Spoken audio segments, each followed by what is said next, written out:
Hi there, guys. Welcome to one more episode of Torch Tales, Stories Behind the Hood. I'm your host, Frank Vargas, aka Traveling Frankie. And here we are in Seven Springs, Pennsylvania for a conference for the GATA industry, Gas and Welding Distributors of America. And I'm very honored and grateful today to have a great friend, someone that it's become one of my best friends in the industry, Daphne Ford. Daphne, love, thank you so much for being here. And, mwah. Thank you, Frank. Yeah. And when I reached out to Daphne and a few other friends in the industry, so far everyone's always said yes. And hey, sure, Frank, we'll love to be part of this weird, crazy idea. And Daphne, we met here. Yeah, we did. And I think we were talking about this last night. It was 3 years ago? 3 years ago, yeah. Since then, it seems like it's been way longer. In fact, I think it was before pandemic, and that's why I was confused. We always got along. We had a very personal moment when we met here 3 years ago. Sure. We kind of share our personal stories, and that's how we clicked. And now we find each other everywhere, which is great. I think there's a few of us that we call ourselves, our blanket. When things are not really going that well and the show might not be the best show ever, we always can rely on these friendships that we've created, in this great industry. Before I ask about anything else, what's your background? Where are you from? Well, I will say this before I share my background. Frankie's exactly right. I call it my show fam. like people that you can count on. If there's something that needs to be done or you need to rely on somebody, it's so nice to be able to have friends in the industry that you can rely on and trust. So back to Frankie's question, my background. I came from environmental science. See, I didn't know that. Yeah, I didn't. Oh. Yeah. So background, I worked for recycling and trash hauler, a national one, and worked mostly with the environmental side of it. Really? I was there for almost 10 years, and when Wow. that job ended, actually, because of COVID. Oh, okay. I was out of a job for a while, and I had a friend who worked in this industry and said, you'd be really great at it. And here I am. And where was this? Are you from? Where are you from? So I live in Pennsylvania. Okay. Originally was from Beaufort, South Carolina. Gotcha. Yeah, family in Utah and Colorado. So I'm pretty much all over the place. All right. So you've been here in PA for how long? Wow, since it's been many years, since I've been 12 years old. Oh, really? Oh, Yeah. she's So kind of already from here. yeah. And so you've been here since you were 12, and that you've traveled, and a lot, especially with this industry. I'm not sure if you used to travel with your other industry before, but out of the places that you've gone to, do you still love PA, and do you still love calling PA home? Which you wish that you were somewhere else, once that you've experienced many other cities and places? Yeah, I'll say with this job, I traveled a lot before. With this job, it's given me opportunity to explore a little bit more. And I think PA is beautiful. I was placed here in PA. It wasn't a choice. And now with this new venture, I actually would love to call another place my home. All right. And I've had some beautiful places, and now I'm too many options now. Now I'm trying to now it makes it difficult, yeah, right? It does.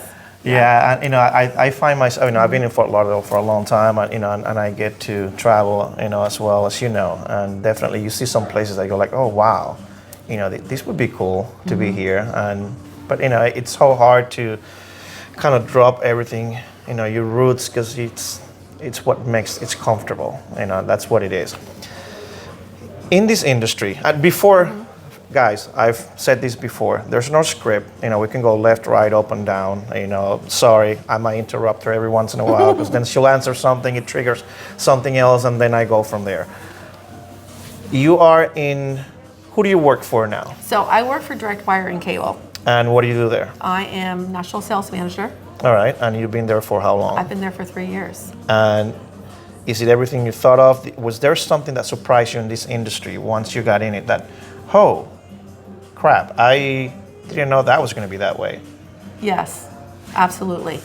So coming into it, I had no idea it was going to be as an open forum, basically. Okay. Like when I say that, I've been so welcomed by everyone in the industry, even some competitors. And I think basically coming into this world, I didn't know what to expect. Okay. And I thought it's a woman coming into a male-dominant industry. That is true.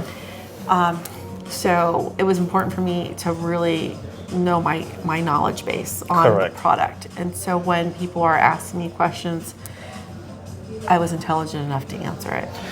Yeah, I think unfortunately, she's right. It's a male-oriented industry, and I think it's still very first generational. Even though there's second and third generations coming over and taking over their businesses and all that, but still there's a lot of relationships that were built many years ago, and when you have that, and then you have someone new that comes in, and unfortunately, especially a female, there's, I'm not going to say a barrier, but you guys have to be on your toes, on your top Sure. game, because you guys are going to be unfortunately compared to guys, and what does she know?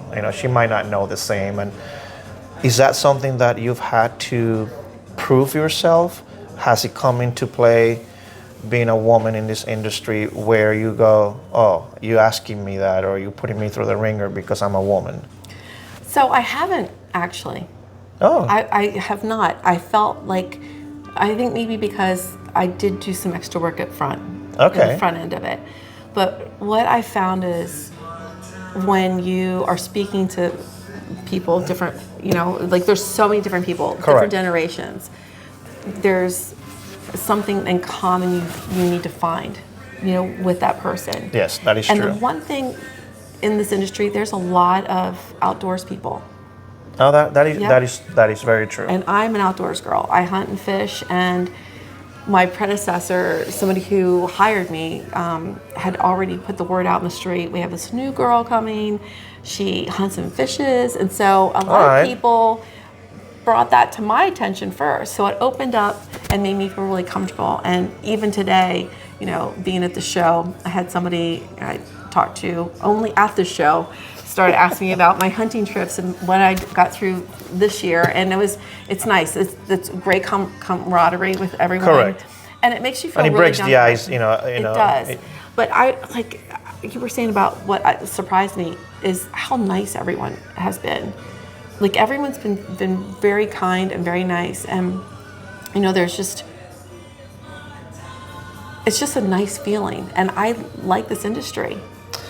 Yeah, I think and by the time you guys see this interview, you probably will have seen a clip on me promoting this idea, and one of the things I say there is that now I'm in it 13 years, 12 plus. And before that, I was on the industrial side, and now I don't see myself working in any other industry, mainly because of the relationships that I've built and the friends that I've acquired throughout these 13 years, which I didn't even know about this industry before this. And now, like I said, I don't see myself doing anything else. When you travel, first of all, how much traveling do you do? I do a lot of traveling. Yeah. And this month, I'm going to be home maybe 8 days. Yeah. So, yeah, it's going to do a lot of traveling. Do you like traveling, or is just part of the job? I like traveling. I really do. I love traveling. I love experiencing new places and meeting new people. And it's crazy.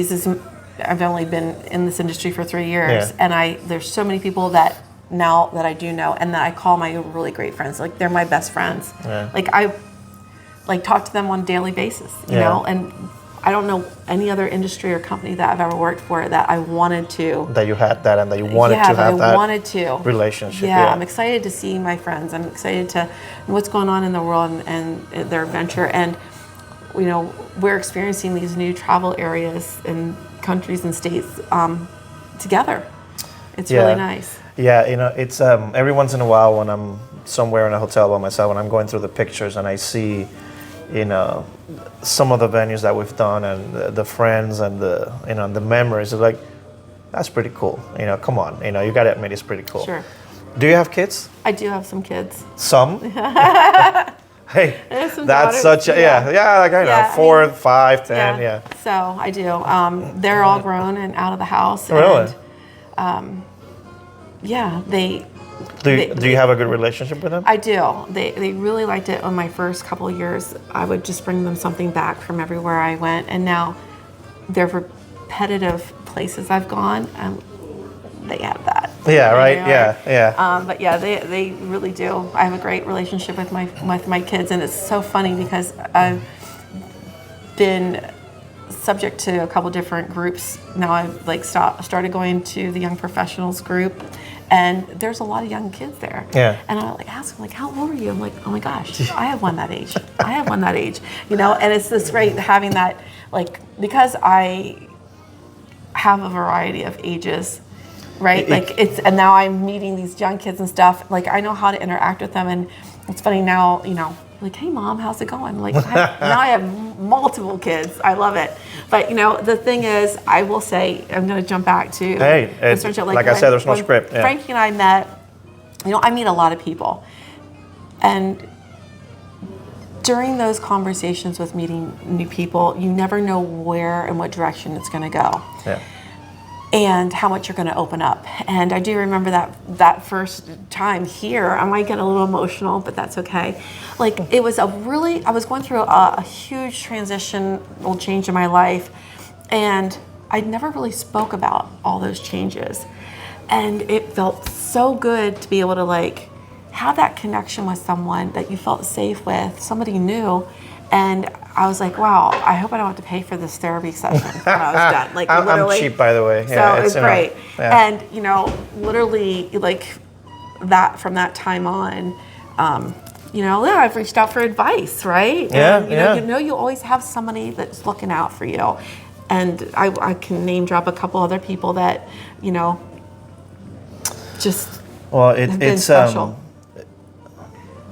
It was an honor for me, and you know, to feel that you felt, you know, safe enough to share some of your story. And definitely, you know, this is 3 years ago where this was not even an idea of mine yet, and it was based on just a very pure moment that we had, you know, up in a cabin somewhere. You know, I think it was kind of raining that night too. It was. And you know, it was like 3 of us there, and a person that we haven't seen since then. We hope he's okay out there, you know, because he opened up, you know, to us as well. Won't mention his name, but thank you for allowing me to hear your story, because I think a lot of people also have to earn the right to hear one's story, and thank you for that. You're welcome. In this industry, going back to the professional side. First of all, how much of a territory do you cover? So yeah, we've had a lot of changes. I used to have all West Coast. Okay. And my counterpart. West Coast, west out of from what? Mississippi over. Gotcha. Yeah, so that line down through. And then she had East Coast. But we've made a lot of changes internally, which turned our focus on what makes sense for Lori and I to work with our customers. So we've recently made some changes where I'm actually taking on all of the buying groups, our co-op, the Gala events. So I will be in charge of all of those type of customers. So I'm East Coast, West Coast, wherever it takes me, which I love that. And she's going to be taking care of like some of our specialty customers, you know, and when I say specialty customers, they are high hitters. You know, there's a lot that goes on with them and a lot of attention that needs to be on them. Instead of splitting all that up, she's able to like focus now on all of those customers. Yeah. So I think the way we're rethinking, restructuring our business model it's been positive. It's been great. It's a lot of extra work. But, you know, when you have 2 new people coming into the industry. Yeah, because she's been at it a little bit. Yeah, she's been a year, almost 2 years. Almost 2, right? Yeah, almost 2 years. I brought her in, and that's the thing too. Like knowing that we wanted to build a team. It's like, you know what? I want to build a team of people that I can trust, people that you can rely on, not have to worry about it. Yep. A lot of anxiety goes into working with people that you aren't on the same page with. That you just don't know. Or even if you do know, there's issues, and it makes your job rough. And now knowing that, you know, like I've known Lori for over 20 years. Really? Yeah, and she happened to be out of a job, and brought her in. Never thought that she would excel as quickly as she did. And it's been fantastic. And we've been building our team now since then, and we're excited. Like, we're excited about all the changes that we've done, the positive changes. We know that positive changes don't always correct themselves overnight. They take time. If it's a good change, it's going to take time. And we're if now, it's worth doing it, we're seeing that, we're seeing it, and we're hearing that from our customers. And I love that. I go to these shows, especially in SMC, right? And I have people come up to me after the fact, and they're like, hey, listen, reaching out to me that I didn't remember meeting, because you meet so many different people. Yeah, right? sorry, and that's the other thing. Sometimes I think, and you can vouch for this. Sure. Like I said, I can interrupt. And plus it's my show. I can interrupt whenever I want to, right? But yeah, it happens to me all the time. We go through hundreds of people, and they might remember you for whatever reason, and then you go like, oh yeah, all right, who are you again? And you feel so awkward, and you actually feel bad, because you're supposed to remember, but it's hard. But I feel you. I mean, I don't have to wear a name tag. People remember who I am. But you have to understand, we're seeing hundreds of people come through. Correct. And they're seeing a third of that. And so it's easier for people to get to remember who you are. It just happened to me here. Someone from another company, which I met 3 years ago, he comes up to me, he goes, hey Frank, and oh yeah, I met you. I remember you coached baseball, and he knew everything about me. And I'm like, okay, are you a stalker, or you just actually know me? Like, who are you? And then we said some things like, oh, sorry, yes, one of those. So it's funny you say that, because I had somebody from like my hometown, I call it hometown. I coached cheerleading at one time, and I had a father come up to me and say, were you Daphne Ford who coached my daughter in cheerleading? I'm like, oh my gosh, like really is a small world. She's like, they said, it's honor. I love that, because and the positive things that you say about him, like, oh wow, like you make some changes, and this is what she's done moving forward, and she references some of the things that you taught her. I didn't just teach cheerleading; I was teaching life skills. I connect with that a lot, because anyone can coach a sport, but after that, what happens? So if you can get something more out of it, other than I know how to swing a bat, know how to swing a racket, whatever it is, definitely it's something that you made a positive impact. Yeah, absolutely. And it's one of the best times of my life when I coach for so long. Let's go now to the personal. Go ahead. Let me finish. When I said that, sorry. I said I'd love that when people come up to me and they'll contact me out of the blue then and say, hey, I've done business with Direct Wire, but through someone else. Can I work directly now with you? Let's set you up. Welcome to the family.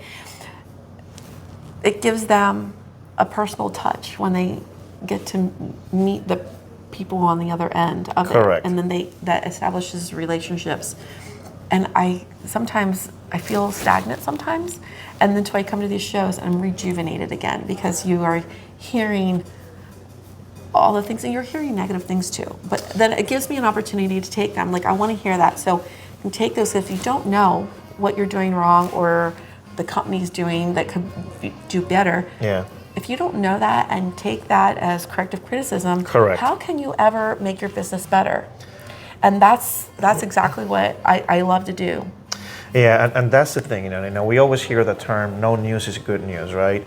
And in this industry, whenever you don't hear anything, whether it's, especially something bad, we need to fix something, something that we did wrong, if you don't get a chance to fix it, or you are dealing with someone that just kind of holds all that information and never shares, hey, you guys messed up. Sure. You lose that relationship, that account, that business, without even knowing that there was ever anything wrong. And that's where I'm like, well, that's not really fair, because you never gave me a chance to fix it. Make that correction. Yeah. So I get it. It happens all the time. But I mean, that's a lot of people aren't comfortable sharing negative. So it's my job to ask those hard Correct. questions. And really, like even doing the sales training class yesterday, Jay did a great job. He had a lot of questions that that we can that use. we can use. They're hard questions, and they are risk-taking questions. But you know what?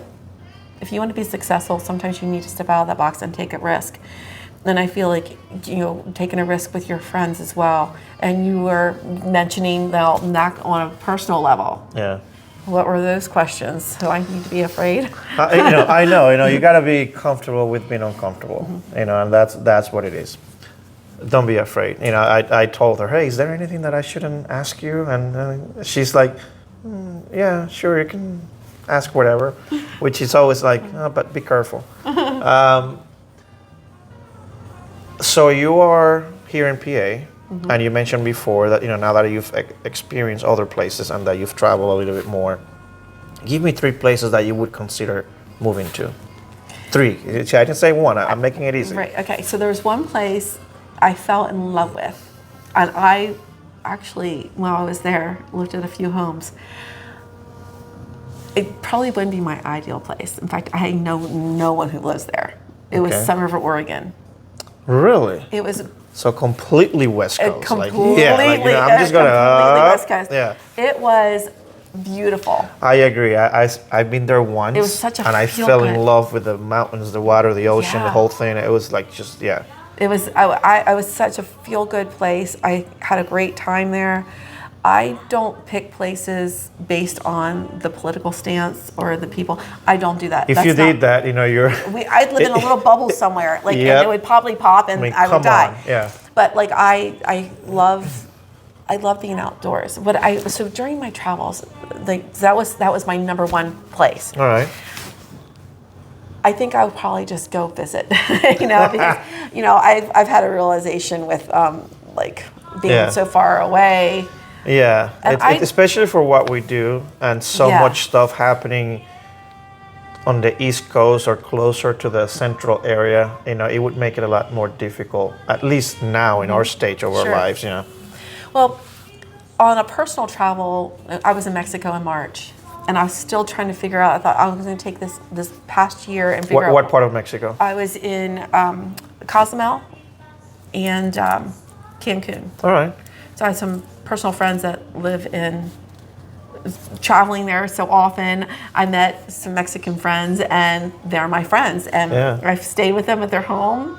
Nice. And it's great. I watched their children grow up from little to now. I'm now they're men children, right? Yeah, right. This is crazy. Young men. Yeah, young men. So I was there in March, and it wasn't until I was on that trip, because I thought I'd take this whole entire past year and figure out where I wanted to live, and that hasn't happened. Okay. Sold a farm and been trying to just base my new life on me, right? Which we've had this conversation, but definitely I'm happy that you are focusing on you and what makes you happy. Sure. Yeah. Because this industry, I'll go back. We'll go back around. This industry hasn't been easy on personal relationships. I lost a personal relationship because of it, not understanding what happens. It's very family here, and on that note, I realized that person wasn't the person that needs to travel with me in this world I'm living in. It has been harmless. So made me decide on where I wanted to live. So it was in Mexico, and I was so revived by just being by the water. The water, I made a set that in my mind, I need to be by the water. So where do I go by the water that I love, right? I don't know. I have an idea. Charleston, Florida. So I can't be swayed by all my friends that live in Florida, because they all want me to come live where they are. But I found this beautiful little place called Rosemary Beach. Oh. It's gorgeous. It's right? It's quaint. It is beautiful. For those of you that, I'm sorry again, but for those of you that have never gone or never visit Rosemary, they have this European little town that they built. Roads, yes, streets, it's just beautiful. It's magical. So I got goosebumps because when I'm driving through Florida, I make it a point to make sure that I end up spending a night in that area just because it's beautiful. So I know exactly what you're saying. It's not commercialized. There's not a ton of extra outside people to come in. Even though I'm in this crazy busy industry, I like my quiet time. Yes. And I found it, and I was like, gosh, this is, I need to go there and experience it myself. Yeah. And I don't know, I keep coming back to that. And it's like affordable living, and affordable living where I can live by the water. Yeah. That's the thing. Like, I don't want to just move to Florida and live Correct. I somewhere agree. where I have to drive to the, I want to be able to be by the water. Yeah, That's my and goal. that's the thing. Like, you mentioned Charleston or even Oregon, which, Portland, and of course there's water, but, on the West Coast, it's hard to get in the water. It's kind of like always cold. And at least the one thing, not because I'm in Florida, but at least the waters are beautiful most of the time. Yeah. And, that I come back to that all the time because, this is one of the conversations that most of us have when we travel, like, oh, where are you from, where you live, and what do you do, and when I mentioned Florida, because I used to think, oh, I want to leave Florida 10 years ago. I'm like, oh, I want to go somewhere else, and then I started traveling even more, and this conversation always comes up, and everyone always says like, oh my God, you're so lucky, you're in Florida, it's, and for what I do for a living, having 3 international airports within half hour, it's just, it works, and I think every place has its bad rep, and like you mentioned before, if we chose any place based on political views, then we would have to leave the country and go to Switzerland or something. Who knows? But yeah, so I agree. Well, I hope that you, wherever you go, that it's a place that it makes you happy, and it doesn't mean that it has to be the final destination for the rest of your life. But what I usually tell people is, hey, go find that one thing. Maybe you just need it for a year, 2, 3, 5, whatever it is, and you don't know where that's going to take you next. You're still young. You can go and check it out. You're still young and beautiful. Yeah. Okay, I'll take that. Right? See, that's how you get guests coming back to the show. You gotta throw those out there. So I hope So are you thinking you're going to make that change this year? Or, I'm not saying Florida. I'm saying right. So, yeah. So my change was put on hold. Okay. And we'll get personal again. Well, first of all, let me back. When I told her, telling people I wanted to like find some other place to live. This industry they're so family oriented and friendly. They're like, oh, come stay with me. Come stay with me. Like I have so many places that I can go and stay and visit and just hang out with them. Yeah. And I love that. The openness has been fantastic. But on the personal note, so my mom had struggled with lung cancer in the past. Sorry to hear that. Thank you. In the past, and she's just diagnosed with it again. And so now she's a lot older. She's very frail, very small, and is she near you right now? She lives pretty close to me, yeah. And so, having that said, I felt like as soon as I made the decision, I was like, you know what, this is probably not the time. I'll wait. And it's terrible to say, now you're going to wait for your parent to pass away before you make this move. But I feel like the estrangement I've had with her, for reasons I won't get into. Correct. I started feeling really guilty. And obviously, I had to put some of my personal issues aside on that note. And when I made the decision just to wait for that moving transaction to take place, I felt calm and peaceful. So now I can see that. Yeah, now I'm going to take that time.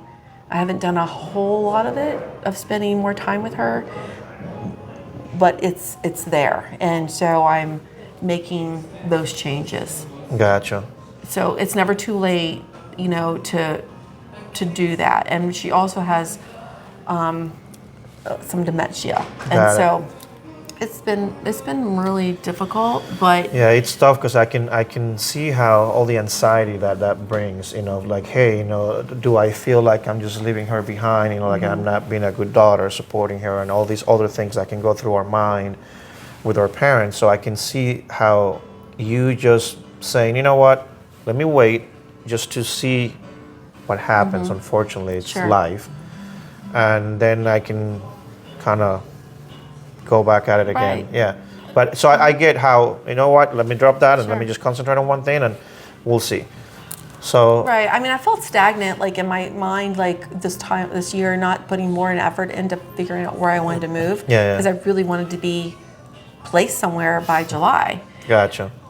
But after my mother was diagnosed with this lung cancer, just like maybe 3 weeks ago, I realized things happen for a reason, Yeah. and there was a reason that I need to be here, and so I'm here for a while. But it gives me now I've been more energetic on focusing on where a good place for me would be, Yeah. a good fit, instead of rushing into it. Correct. That makes sense. So that actually made me feel better. So Hey, so like you said, sometimes Yeah. we don't know why things happen, and and everything does happen for a reason. Changing subjects, not to stay, and again, I'm sorry Sure. to hear about your mom. Thank you. What do you like about hunting? Oh my gosh, let me tell you. Oh, well, The best thing I love about hold on, let hunting me is watch this. my. I was just talking to a gentleman, and we were talking about the different hunting styles and different places Techniques to or- go. okay. You pick, an outfitter to go with, or you go out by yourself. It's like the most peaceful thing I love about hunting is being out, sitting in a tree stand or a blind, pretty much a tree stand maybe, right? Or sitting at a base of a tree waiting for that turkey to come in, is sitting there. You have no choice other than to be quiet and still. Yep.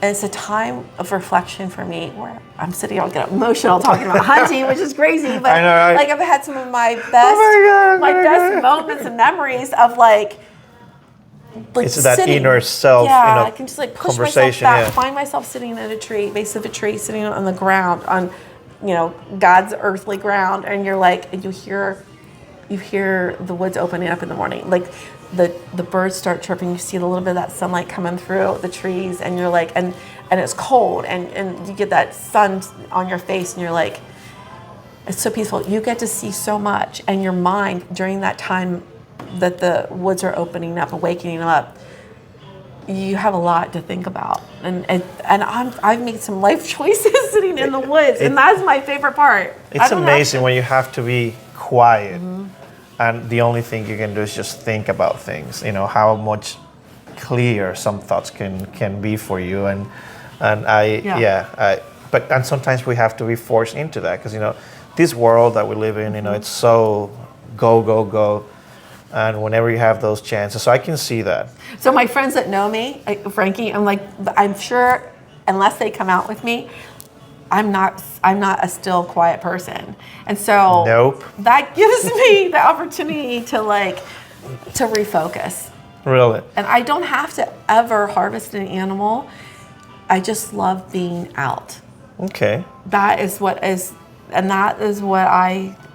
thought I would do, is find a place that makes me happy, that I can be out.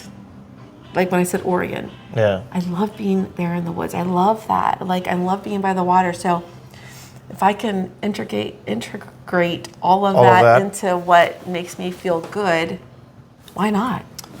Why not? This is going to be and we're almost done, guys. Just so you know. So chill. Just stay there. Don't go anywhere.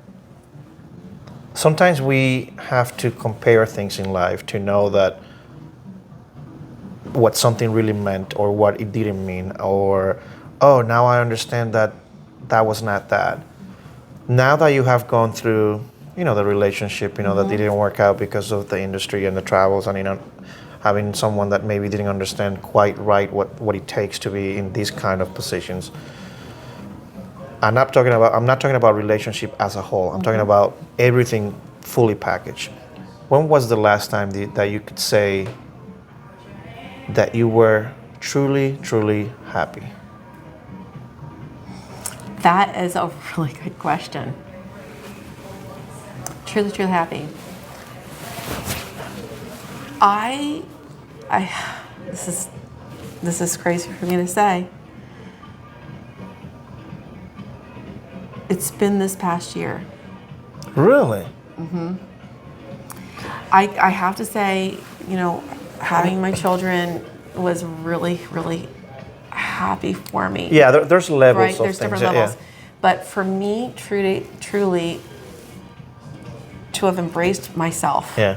my true self, and to be happy, I've been on my own this year. I've been living my life this year.